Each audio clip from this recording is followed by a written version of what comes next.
Ça fait partie aussi de ce qu'on doit être, de ce qu'on doit faire quand on est député, c'est d'aller jusqu'au bout, même si on sait qu'à un certain moment, on peut être critiqué, on peut être attaqué. Je crois qu'aujourd'hui, nous avons ouvert les portes. Aujourd'hui, nous avons cette possibilité de dire si vous êtes des personnes engagées, si vous croyez au changement, si vous croyez que chacun peut apporter sa pierre à l'édifice. Il faut que les Français soient fiers d'être Français. Moi, je suis fière d'être française. Je suis née à Montpellier et je crois qu'on doit au moins redonner ça aux Français. On est dans un programme, dans une nouvelle façon de faire de la politique, dans une nouvelle façon de voir la France. Nous sommes au travail pour aboutir à une France plus juste et plus forte.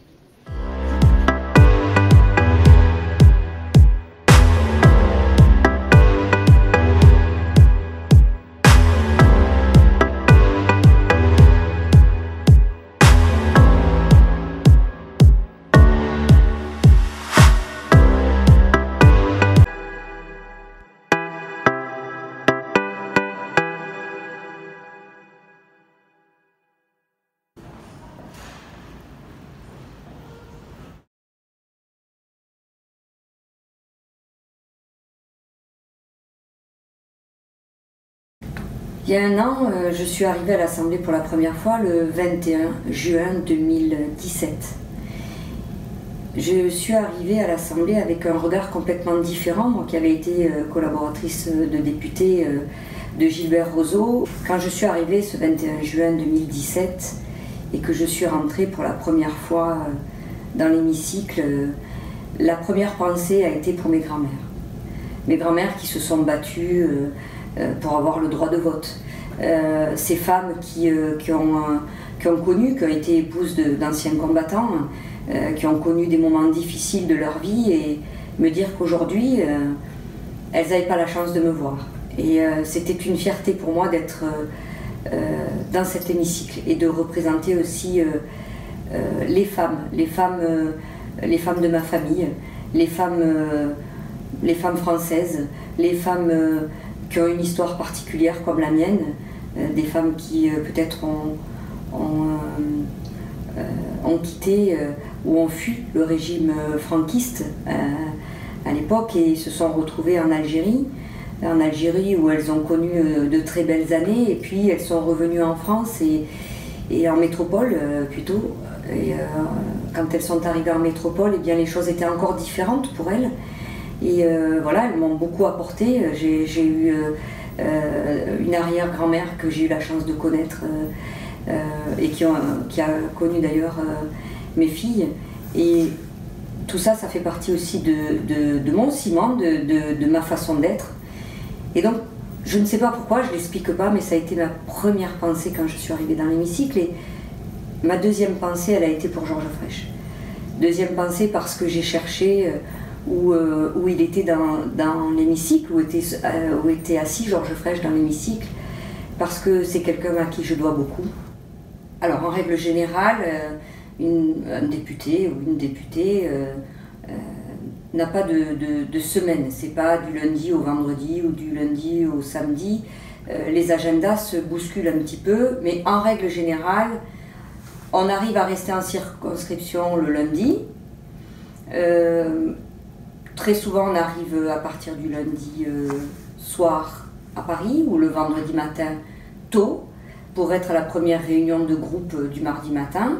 Et ensuite, le travail parlementaire s'enchaîne avec les auditions, avec les commissions, avec le travail en hémicycle, avec les multiples rendez-vous que nous pouvons avoir sur Paris. Parfois, nous sommes amenés à siéger aussi le vendredi et parfois même le samedi et le dimanche quand nous devons terminer une loi.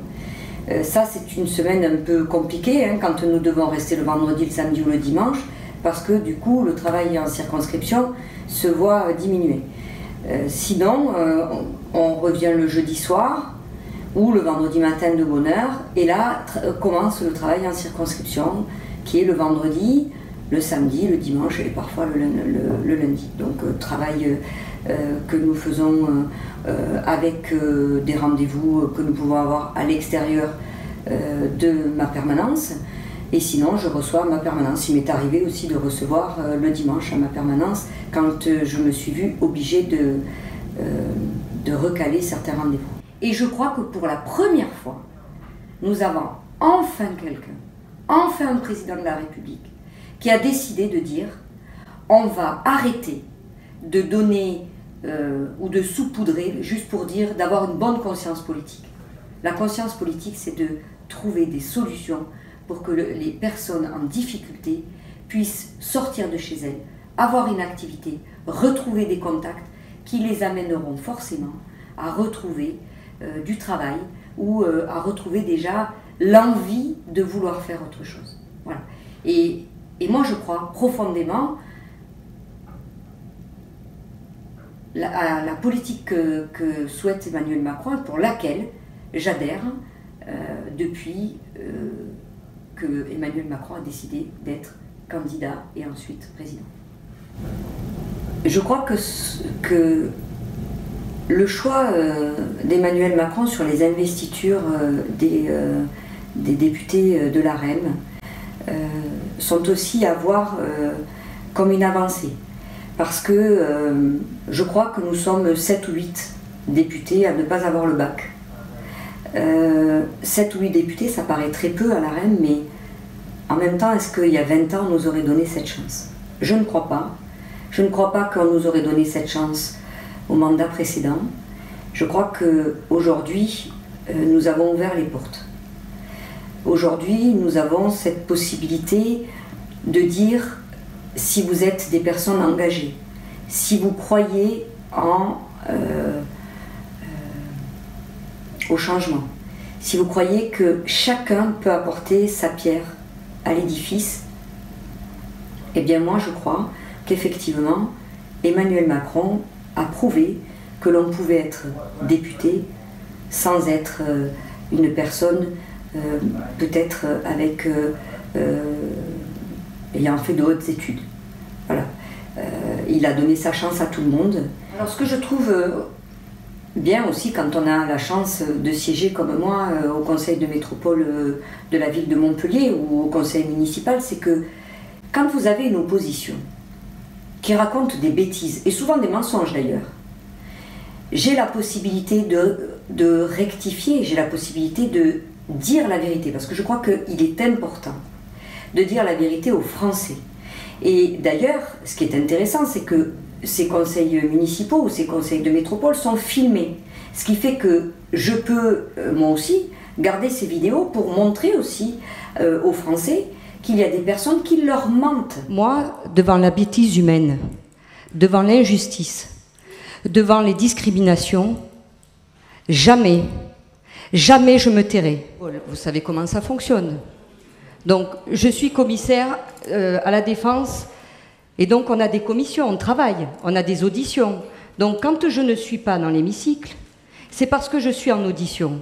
Et je ne vous permets pas de dire, monsieur, que je ne suis pas à Paris en train de travailler, parce que si mon mari me regarde, il va se demander quand même, moi qui suis le lundi soir, le mardi, le mercredi, le jeudi à Paris, il va se demander où je suis. Donc je ne vous permets pas de dire des choses pareilles. Merci.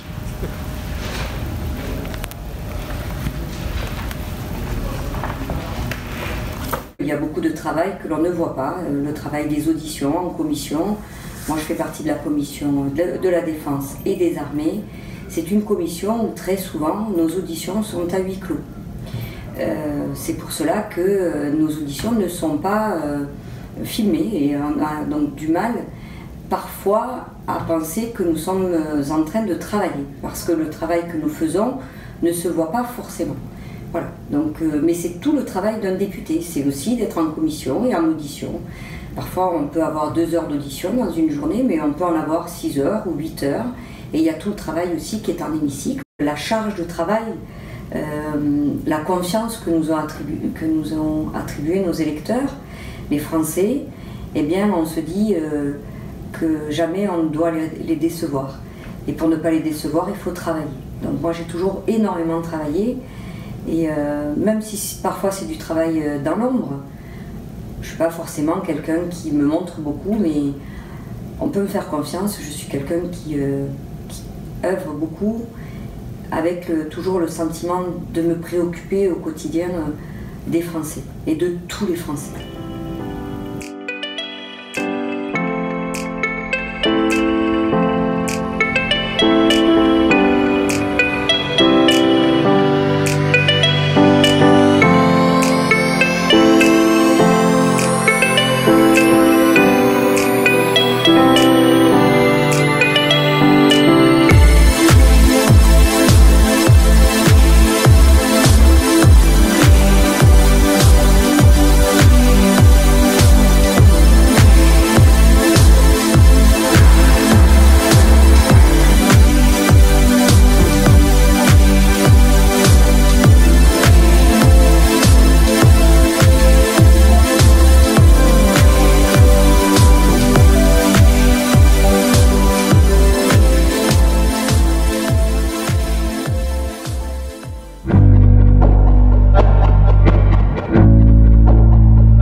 Avec une loi de programmation militaire qu'on est arrivé à construire très rapidement, avec des amendements, je crois, dont on peut être fier, avec un travail voulu par la ministre des Armées et par la secrétaire d'État, Madame Parly et Madame Dariussec, notamment sur les conditions de vie de nos soldats et sur le plan famille.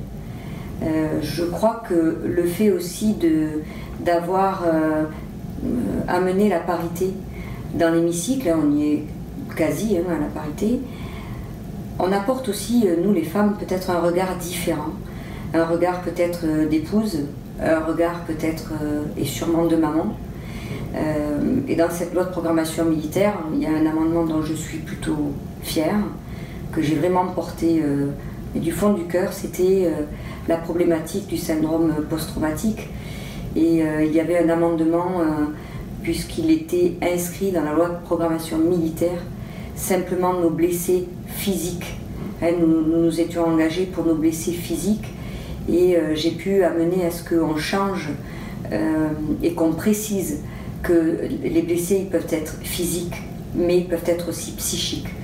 Et voilà, donc c'est quelque chose qui me paraissait important. J'avais rencontré des militaires qui ont souffert bien après être partis de l'armée du syndrome post-traumatique. Et je crois que nous leur devons tout au long de leur vie cette reconnaissance. Voilà. Adopter ce projet de loi, c'est porter l'ambition de changer le quotidien des femmes et des hommes qui servent notre pays. Il est ainsi rappelé que celles et ceux de nos soldats qui éduquent à leur domicile un enfant handicapé peuvent, eu égard au temps qu'ils y consacrent, bénéficier d'une majoration allant jusqu'à 4 trimestres de leur durée d'assurance afin de bénéficier d'une retraite à taux plein. La prise en charge des militaires blessés psychiques, qu'ils soient encore dans l'institution ou qu'ils en soient partis, est un devoir moral ainsi qu'un enjeu de reconnaissance et donc d'attractivité, de fidélisation. Et rappelle la liberté pour nos militaires, en toute indépendance, de s'organiser afin de préserver et promouvoir leurs intérêts. Et plus précisément les règles de procédure et de compétences en matière d'accessibilité des personnes à mobilité réduite aux bâtiments de la défense. Et il me semble qu'en tant que nouvelle députée, nous devons construire ensemble un avenir avec nos soldats pour qui j'ai un grand respect. Et pour faire très court, êtes-vous favorable à la création d'un fonds d'investissement pour les PME dans le secteur de la défense, comme il a pu être évoqué pour la cyberdéfense? Merci. Je dis que la LPM 2019-2025 est singulière en ce qu'elle est à hauteur d'homme et accorde une attention particulière aux conditions de vie des soldats. Avec le plan famille de 300 millions d'euros sur 5 ans annoncé par la ministre des Armées le 31 octobre, Plusieurs mesures ont été prises. Je vous pose cette question parce que j'ai moi-même, par mes origines, découvert une erreur de l'histoire sur la guerre d'Algérie et sur la première victime des attentats de la Toussaint Rouge. Et donc c'est mes lectures qui m'ont conduit à cette découverte. Je voulais savoir s'il y avait quelque chose qui vous avait vraiment marqué. Merci. Dans la loi de programmation militaire, j'avais porté 2 amendements sur les blessures, puisque c'était que des blessures physiques, et on avait rajouté les blessures psychiques. Sur ma circonscription, nous avons aussi un diplôme sur la cybercriminalité à Montpellier, et la ville de Montpellier aide beaucoup les start-up innovantes justement sur tout ce qui est cyberdéfense, et donc de faire en sorte qu'ils bénéficient bel et bien à des sociétés européennes. Merci. Merci pour cette question concise. Et Madame Laurence Strassour-Isner. Merci.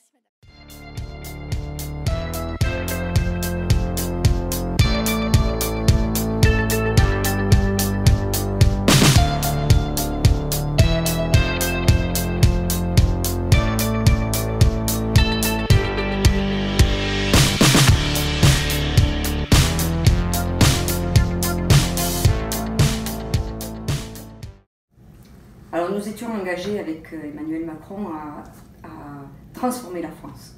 Je crois que un an d'action, c'est aussi une loi d'habilitation du gouvernement à renforcer le dialogue social par ordonnance. C'est aussi une loi pour la confiance dans la vie politique. C'est aussi la loi de financement de la sécurité sociale. C'est la loi de finances. C'est aussi la loi sur l'organisation des Jeux olympiques et paralympiques de 2024. C'est la loi de programmation militaire. C'est aussi la loi pour un nouveau pacte ferroviaire. C'est un peu, et il y en a d'autres, mais je crois que nous avons juste commencé à réformer la France. Donc au cours de cette année, il a fallu faire et il a fallu également expliquer. Expliquer que la mission d'un député ne se résume pas à une présence en tout moment dans l'hémicycle. Expliquer que les commissions, les missions d'information, les réunions de groupe, les auditions, les réunions de travail sont à ajouter au travail minutieux, lent et souvent méconnu de la fabrique de la loi. Expliquer qu'à vouloir être partout, au final, on n'est nulle part. Ce qu'on peut noter aussi, c'est que nos concitoyens nous ont donné aussi cette chance, parce que j'ai été élue par les concitoyens. Si Emmanuel Macron me donne ma chance, les citoyens m'ont fait confiance. Et à ce titre, je ne les décevrai pas.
Il y a aussi tout le travail qui est en relation avec la circonscription et qui permet aussi de pouvoir amender dans certaines lois avec des problématiques ou des différences de territoire.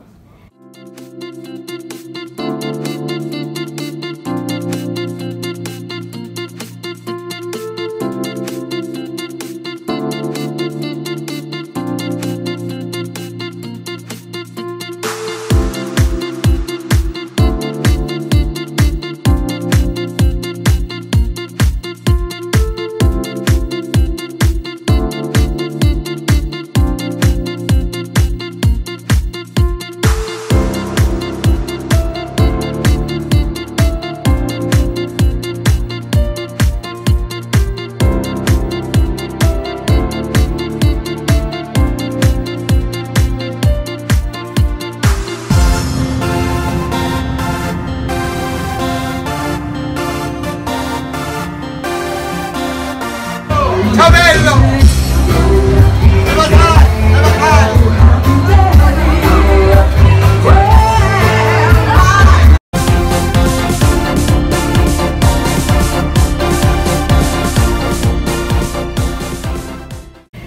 Le travail en circonscription, c'est aussi d'être au plus proche de ses concitoyens, de pouvoir comprendre les problématiques de territoire, mais aussi pouvoir s'y investir, participer aussi auprès de tous les maires de la circonscription sur les problématiques de leur commune, pour leur venir en aide.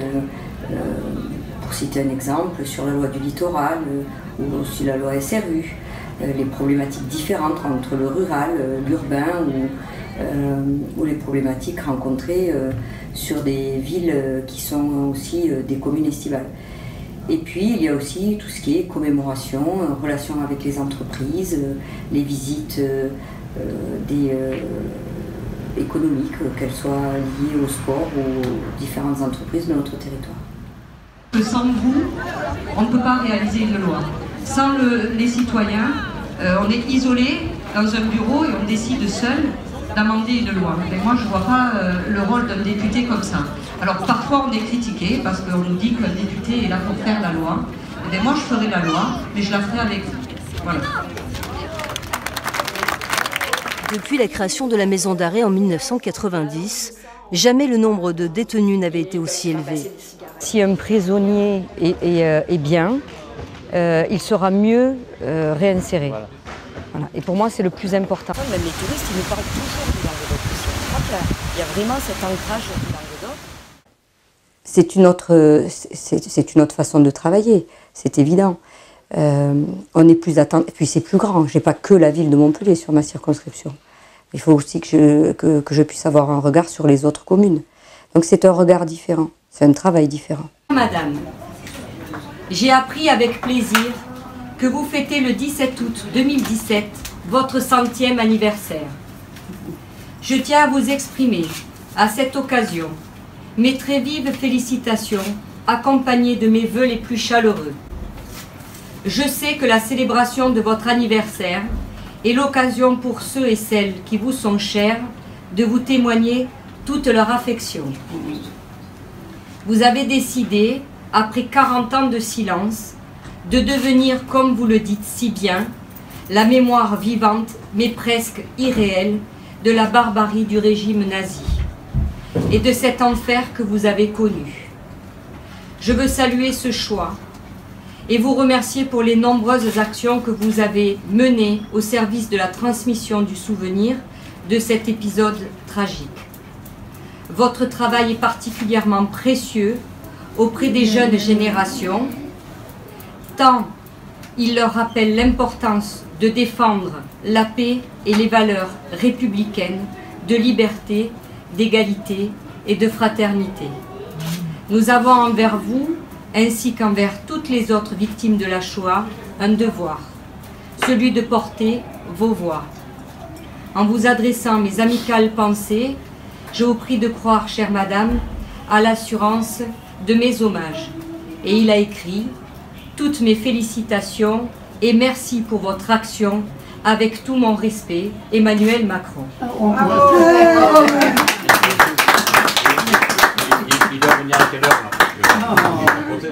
On a le droit de manifester. En France, le droit de manifester existe.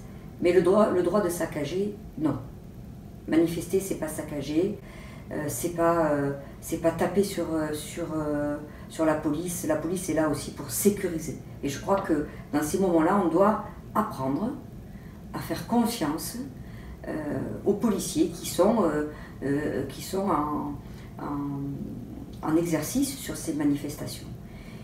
Et donc, il s'est passé ce qui s'est passé. Ça a été quand même très grave. Et donc, j'ai tenu à m'exprimer dans l'hémicycle lors des questions au gouvernement. Donc, on m'a autorisé à poser cette question. Et effectivement, ce jour-là, il s'est passé quelque chose. C'est que quand vous dites les choses avec conviction et vraiment avec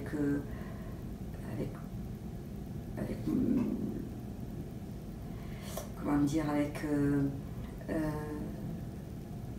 j'avais l'impression qu'on m'avait moi-même agressée. J'avais l'impression que moi-même j'ai été commerçante et je sais les difficultés que ça peut poser au niveau des assurances, des augmentations de primes après. Et donc j'étais vraiment, c'était pas de la colère, mais c'était de dire j'ai Montpellier chevillé au corps, il faut y aller. Et il s'est passé quelque chose d'extraordinaire parce que pratiquement tout l'hémicycle s'est levé, sauf une partie de l'opposition qui était plus ou moins attaquée dans cette question. Et les gens se sont levés, ont applaudi, et voilà. Et ça fait partie aussi de ce qu'on doit être, de ce qu'on doit faire quand on est député, c'est d'aller jusqu'au bout, même si on sait qu'à un certain moment, on peut être critiqué, on peut être attaqué, mais voilà, je trouvais qu'il fallait le faire. Mais très vite, boulevard du Jeu de Paume, les choses dégénèrent. Sur le boulevard du Jeu de Paume, les éléments les plus radicaux s'empruntent alors à des commerces.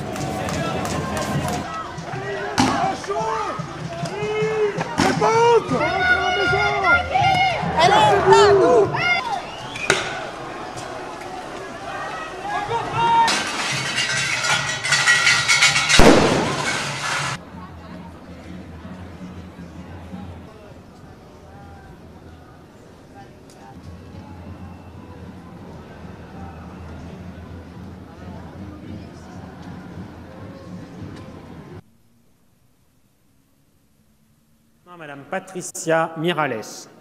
Merci, Monsieur le Président. Ma question s'adresse à Monsieur Gérard Collomb, ministre d'État, ministre de l'Intérieur. Je souhaite y associer mes collègues de Montpellier, Nicolas Desmoulins et Patrick Vignal. Monsieur le ministre, voilà quasiment 2 mois que la ville de Montpellier est sous tension. Après l'expulsion d'étudiants de la faculté de droit par des individus encagoulés, le sabotage des serveurs informatiques de la faculté Paul Valéry, Montpellier a été une nouvelle fois victime d'actes inqualifiables. Ce samedi 14 avril, dans le cadre d'une manifestation dont le parcours n'avait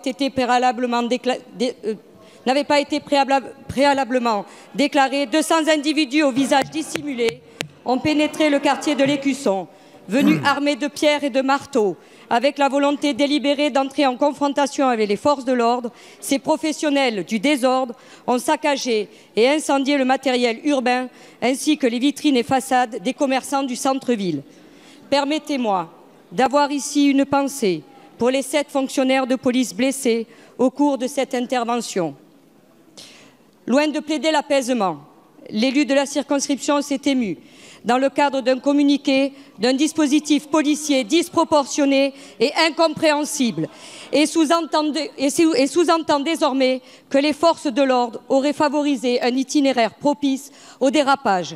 Sur les réseaux sociaux, d'autres parlementaires se sont satisfaits de ces manifestations sans dénoncer ni la violence inouïe ni les dérapages abjects. Alors non, les forces de l'ordre ne cherchent pas à favoriser la violence. Non, ça ne fait pas du bien à un commerçant, pour reprendre les mots utilisés par les réseaux sociaux, de perdre une fraction de seconde, le fruit de ses efforts et de son travail. Non, le droit de manifester, ce n'est pas le droit de saccager. Ma question est donc simple, Monsieur le Premier ministre. Quelles seront les réponses apportées aux actes inqualifiables dont les Montpelliéraines et les Montpelliérains ont été victimes samedi dernier? Je vous remercie. Merci, Madame la députée. La parole est à Monsieur Gérard Collomb, ministre d'État, ministre de l'Intérieur. Monsieur le Président, Mesdames et Messieurs les députés, ce qui s'est passé à Montpellier samedi dernier est totalement inacceptable. Chacun a le droit de manifester, mais il ne faudrait pas faire en sorte que la convergence des luttes puisse être synonyme de la convergence des casseurs. À Montpellier, ils étaient 200 cagoulés, armés de pierres, de boules de peinture, d'engins incendiaires. Ils se sont livrés à des dégradations inqualifiables de commerces et d'établissements. Ces individus-là n'étaient pas là pour exercer leur droit de manifester. Ils n'étaient pas là pour protester, contester, dénoncer. Ils n'étaient pas là pour exprimer leur opinion. Non, ces individus, comme une partie de ceux qui étaient présents dans le centre de Nantes, étaient là pour dégrader, pour casser, pour prendre à partie, pour blesser des policiers. Partout, nous rétablirons l'état de droit et en particulier dans les facultés où une minorité empêche les étudiants de passer leur examen. 7 policiers ont été blessés. Nous avons affaire à des policiers d'une grande retenue. Les casseurs seront demain déférés devant la justice et condamnés. Merci, Monsieur le Ministre.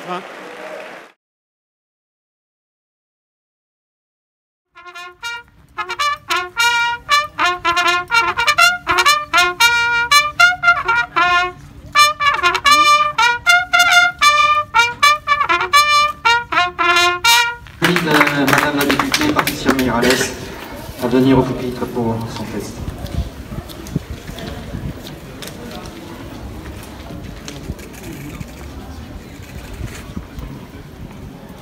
Monsieur le maire, chers élus, monsieur le DDSP, monsieur Porez, nous pouvons nous réjouir de nous retrouver une nouvelle fois réunis au pied du drapeau français, à côté du monument érigé pour que la mémoire de ceux qui ont donné leur vie pour notre liberté ne tombe pas dans l'oubli à jamais. Enfin, permettez-moi d'avoir une pensée émue pour tous les soldats qui nous ont quittés cette année et saluer ici leur engagement et leur courage.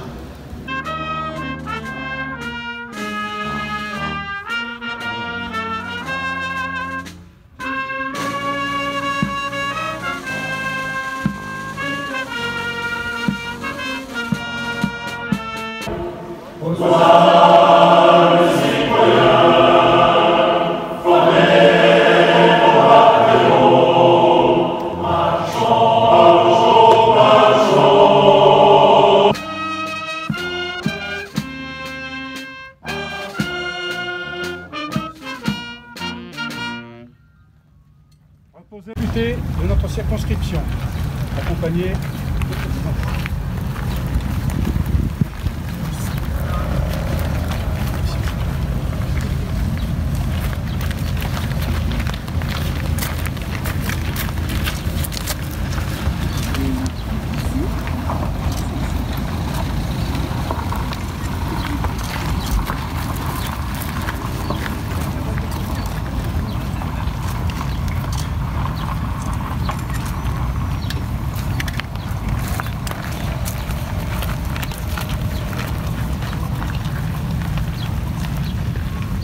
Au mort.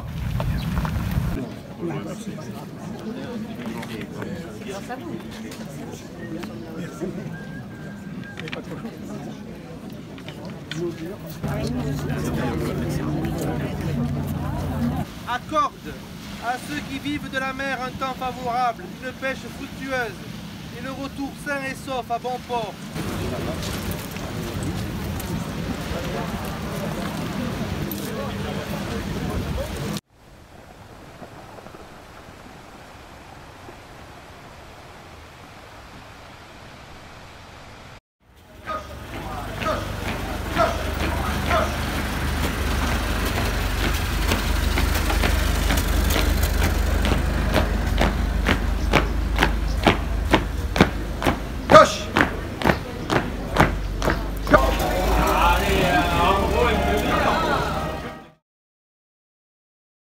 Mais je crois que nous avons juste commencé à réformer la France.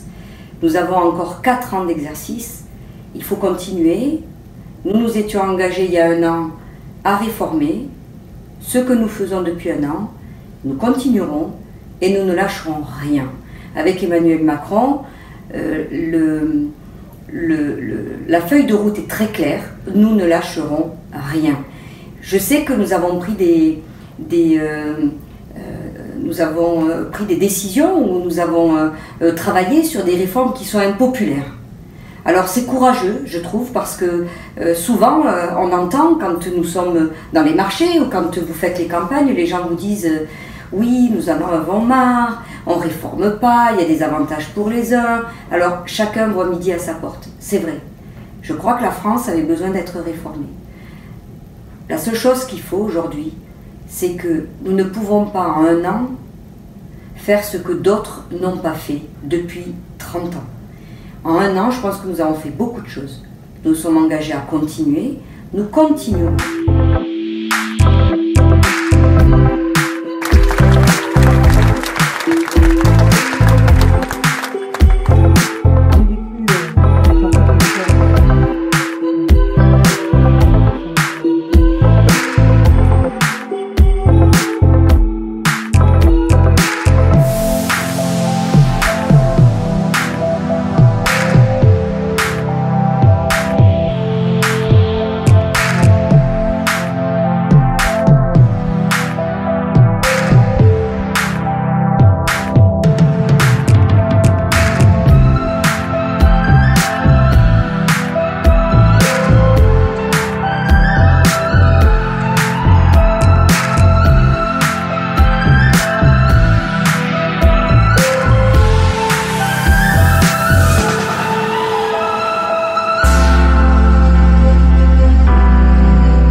Le passé ne m'appartient pas.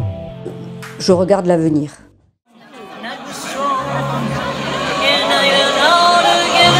Est-ce que vous êtes prêts avec nous? So, you're back, don't mind his face. I should have kept on your heel without some look upon your face. I should have told that you belong, I should have had your making key.